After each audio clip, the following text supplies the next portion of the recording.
All right, so here goes. This is my testimony for Papa Hector. Some of this I'm reading. I'm not very good with speaking in this way, so I had to write some stuff down.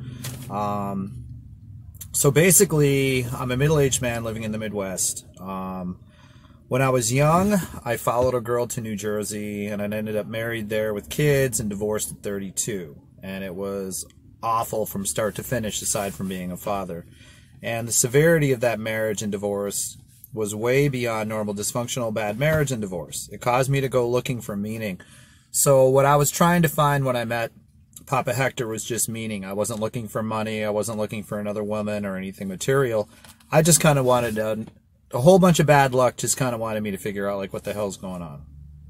So I wanted to understand why all this happened in a larger sense, what's actually happening in the world, and I'd never been to a psychic or spiritual worker or anything like that. And the way I met Papa Hector was actually we were going to church together. We used to go to the same church about 10 years ago, and he and his family would sit in front of me. So we became friends, and after a while he told me and a couple other friends of mine there that he was a medium and gave classes on spirituality. So me and the other people, we from that church thought that was pretty interesting, and he was just a genuinely really nice person. So we started going to his services and taking classes. And that was where I started learning a foundation of how the world really works. And interestingly, eventually that church that we met at fell apart due to gossiping and infighting. So that's the story with that. And long story short, the spirits decided they wanted me to be initiated in 21 divisions after knowing Papa and going to his services and classes for a few years. And that was almost 7 years ago. And I can only speak for myself when I say this has been a nightmare, truly a nightmare, turned into the best thing that's ever happened to me. 10 years ago, I was an alcoholic and just not happy, out of control. I had PTSD from my childhood, my marriage and divorce, and I had a ton of anger issues. After my initiation, and it took several years, my life was rebuilt with the life I'm supposed to be living and with an ongoing relationship with God, the God and the mysteries helped along by my godfather. So here's what I know about Papa. Papa lives what he speaks, and I've known him 10 years, and he speaks with power because he lives it. He also will speak to you on your level. How he talks to me is going to be different than how he talks to someone else. He's also a really powerful teacher, and I'm honored to be a student and a godchild of his. I mainly take classes. I've only gotten 2 formal readings in 10 years of knowing him. So the readings and all that kind of stuff, it's important, and when you need it, but you probably need consultations, and then he can guide you from there. I've gotten several consultations, and most, if not all, the work he has done for me is to help me with dealing with the mysteries.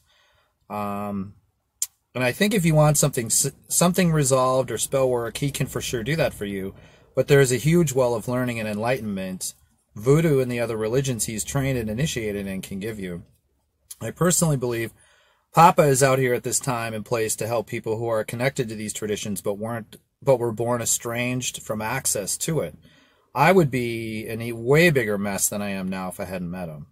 And he and I were friends, but he's really a relative now.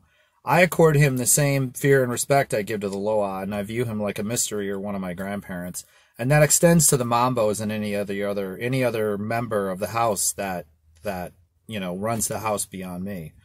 And I only speak to him a handful of times a year, and usually concerning how I can be of service. So this really is a lifelong commitment. If you get involved in this, you got to understand this is going to be your whole life if you do it correctly. What he taught me early on was manners is super, super important.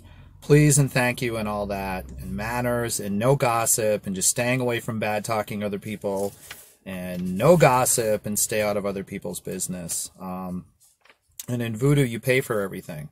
I don't ever speak to Papa about these topics free or casually. If you're not prepared to sacrifice something, you should look elsewhere. I'll occasionally email or text him if I'm going to be visiting in the area or if I'm given useful information from the spirits, but I don't engage in idle talk with him. So that's it. And thanks for listening, and don't play games with any of this stuff, because it's real and you can do some serious harm to yourself and others if you're arrogant enough to think you don't need a teacher. So thank you.